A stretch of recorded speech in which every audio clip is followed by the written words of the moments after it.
I stood there in the middle of my north pasture on a Tuesday morning in late April of 2019, staring at what everyone in Hardin County had already written off as a dead loss. The black walnut tree, the one my grandfather planted in 1947, the year he came back from the war, hadn't leafed out in 3 springs. The bark had gone gray and loose in places. The county extension agent had walked out here the previous fall, tapped it with his knuckles and said, I ought to take it down before it fell on its own. I'd been putting it off, not out of sentiment exactly, more that I had 43 other things that needed doing first, and a dead tree standing in a pasture where I no longer ran cattle. Wasn't hurting anyone. But that morning I'd driven the Ford out to check the fence line along the creek, and I'd seen something I hadn't noticed before. There was a lump on the south side of the trunk, about chest height. Not a branch stub or a burl. I know what those look like. This was different. Smooth, almost polished, the size of a basketball, maybe bigger. The bark around it had split in a clean vertical line, and through the gap I could see something that wasn't wood. I walked closer. The grass was still wet with dew, and the air smelled like turned earth from the Kowalski place a quarter-mile west, where they'd been disking since dawn. I put my hand on the lump. It was cold, hard, not tree at all. I pulled my pocket knife and worked the tip into the split bark, prying it back carefully. The bark came away in my hand like old wallpaper, and underneath was metal. Dark, pitted but unmistakably metal. I stood back and looked at the tree again, really looked at it this time, the way my father taught me to look at a field before you decide what it needs. The lump wasn't growing out of the tree. The tree had grown around it. I didn't know what it was yet, but I knew this much. My grandfather had planted this walnut in 1947, which meant the tree was 72 years old, and whatever was inside it had been there a long time. Long enough for 60, maybe 70 rings of growth to close over it like a fist. I pulled my phone out and took a picture, then put it back in my pocket. I didn't call anyone. Not yet. I wanted to think first. I walked back to the house and sat on the porch for a while, just looking out at the field. It was a Tuesday, mid-morning, and the light was coming in flat and white the way it does in late October when the leaves are mostly down. I could see the walnut from where I sat, about 200 yards out, standing alone near the fence line. From that distance it looked like any other tree. But I knew what was under that bark now, and it changed everything. My grandfather, William Hope, came back from the war in the spring of 1946. He didn't talk about it much. None of them did back then. But my father told me once that he'd been in France, then Germany, part of the Third Army under Patton. He came home to this farm in April of '46, married my grandmother Helen in June, and by the next spring he was planting trees. The walnut went in on May 3rd, 1947. I know the date because he kept a ledger, a green cloth-bound book with ruled lines, and he wrote down everything. What he planted, where, and when. I still have that ledger in the desk in the front room. What I didn't have was any record of why he would have buried something metal at the base of a sapling, or what it was. I thought about calling my cousin Robert, who lives over in Decatur and knows more family history than I do. But I didn't. Not yet. I wanted to see it first. Really see it. Because if I was right about what I was starting to suspect, this wasn't something you talked about on the phone. I went back out to the tree around 2 in the afternoon with a handsaw, a pry bar, and a tarp. The wind had picked up, and the sky had gone gray. I could smell rain coming. I started cutting away more of the dead bark, working in a circle around the lump, and the more I exposed, the clearer it became. It wasn't random metal. It had edges, corners. It was a box. A steel box, maybe 10 inches wide and 8 inches tall, welded shut, and the tree had grown over it so completely that the wood had fused to the metal in places. I ran my hand over the surface and felt raised lettering, worn almost smooth but still there. I couldn't read it in the fading light, so I pulled out my phone and turned on the flashlight. The letters were stamped into the steel military style, half an inch tall. I had to tilt the phone at different angles to catch the shadows right. But once I did, I could make them out. U.S. Army Corps of Engineers, property of United States government, 1944. Below that, smaller, almost illegible, Rock Island Arsenal. I stood there for a long time, just holding the light on it. The tree creaked above me. A few drops of rain hit my neck. 1944. That was the year my father turned 17. The year before he enlisted. The year his older brother, my Uncle Clayton, came home on leave for 2 weeks in August and spent most of it out here in the back 40, doing something my grandmother wouldn't talk about, and my father never explained. I remembered a conversation I'd overheard when I was maybe 9 or 10, sitting on the porch steps while my father and his cousin Earl were drinking beer in the yard. Earl had asked him, "You ever go back and check on what Clayton buried?" And my father had said, "No, and I'm not going to. He told me to leave it, so I left it." Earl had laughed and said, "You're a better man than me." My father hadn't laughed back. I pulled the pry bar from my belt and worked it into the seam where the bark met the metal, trying to get leverage without damaging the box. The wood was stubborn. I had to stop twice to catch my breath. My hands were shaking, and it wasn't from the cold. Finally, a section of bark the size of a dinner plate came loose with a wet crack, and I could see the full face of the box. There was a hasp on the front, rusted through, and a padlock that had long since seized.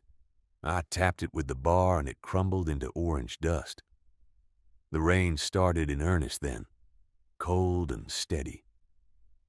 I spread the tarp over the base of the tree and tucked the edges under the roots to keep the ground from turning to mud. Then I went back to the house, got a thermos of coffee, a better flashlight, and my father's old toolbox, the one he'd carried in Korea, with his name stenciled on the side in faded white paint. I didn't know what I was going to find, but I knew I wasn't leaving it until morning. By the time I got back to the tree, the rain was coming down hard enough that I could barely hear the radio playing in the barn across the road. I set the thermos on a flat stone, clicked on the flashlight and wedged it between two roots so the beam hit the box straight on.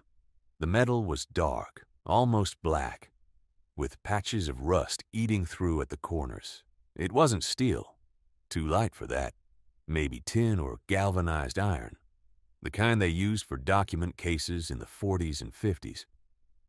There was no writing on it, no manufacturer's mark, just a dent along one edge like someone had dropped it once and decided it didn't matter.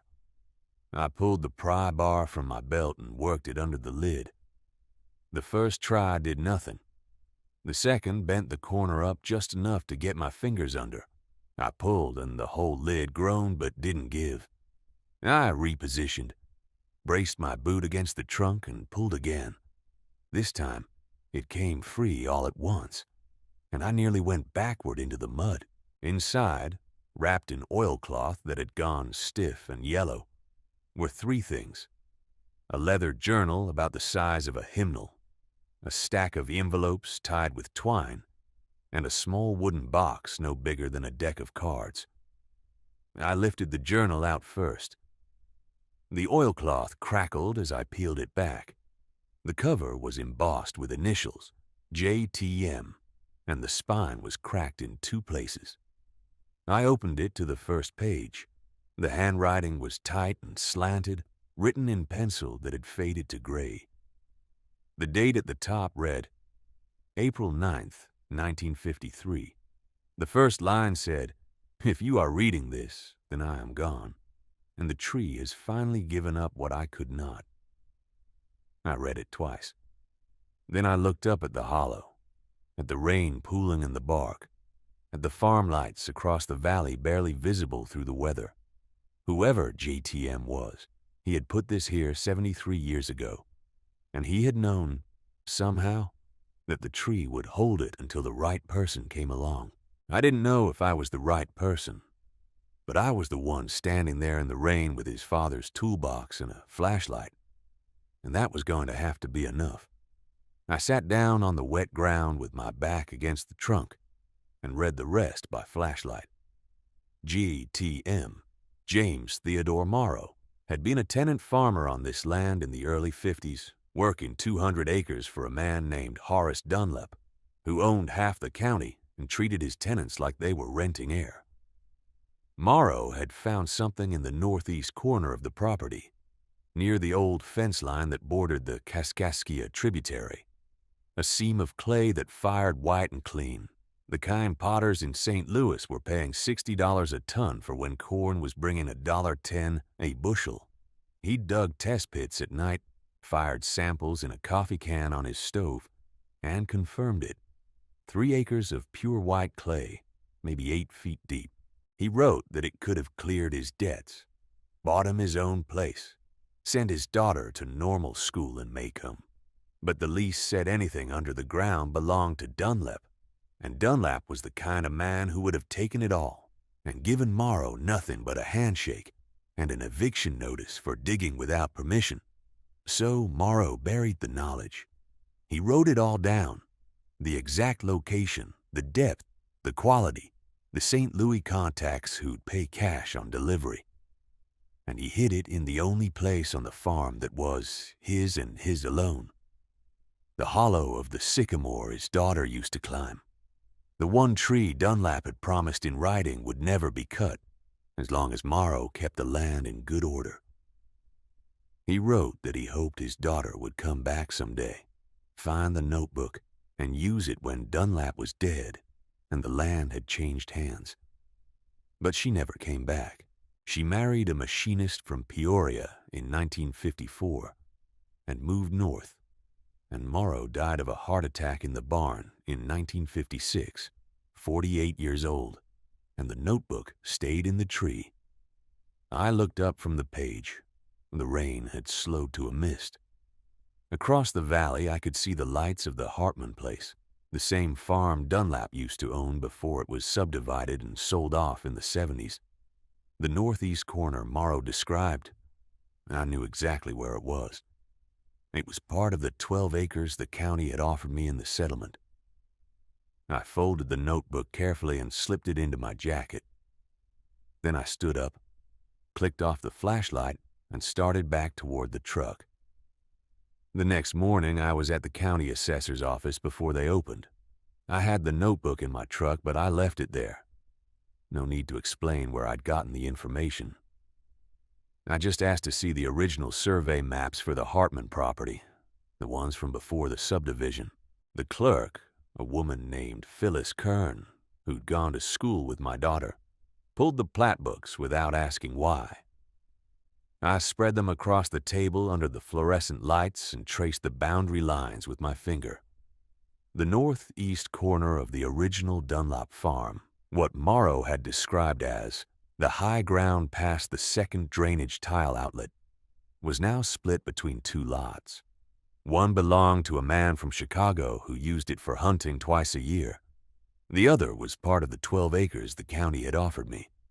I asked Phyllis for a photocopy of the map, folded it into quarters, and drove straight out to the site.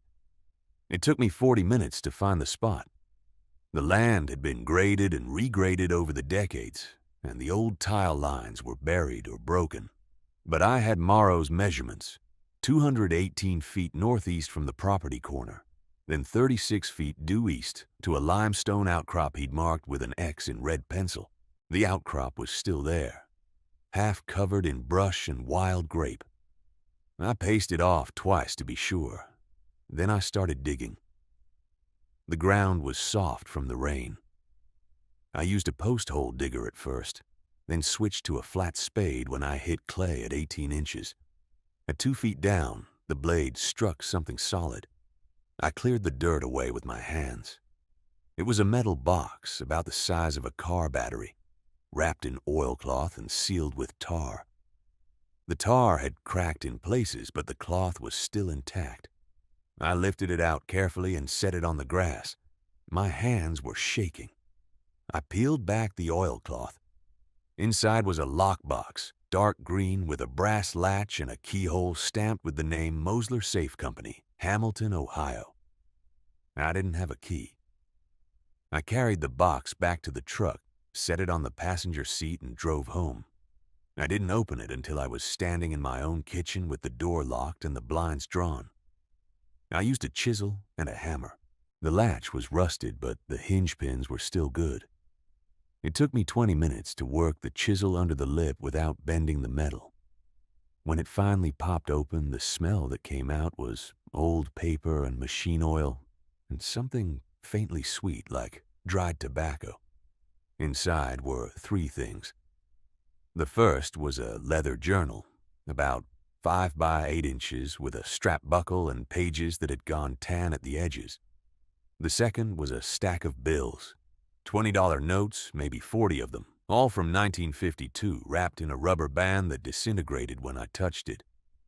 The third was a folded survey map, hand-drawn in ink on linen paper, showing the original 40-acre parcel my grandfather bought in 1931, with every fence line, every building, every tree marked in his handwriting. In the bottom right corner of the map, in pencil, he had written, "Planted October 14th, 1933. Witness tree. Do not cut." I opened the journal. The first entry was dated March 9th, 1931. The handwriting was small and slanted, the kind you learned with a steel nib. Most of it was farm records. Seed purchases, rainfall, yields per acre, equipment repairs. But starting in October 1933, there were entries about the tree. He had planted it himself, a sapling he dug from the woods near the creek. He wrote that he planted it on the exact spot where he and my grandmother had decided to build their life together, the day after they were married.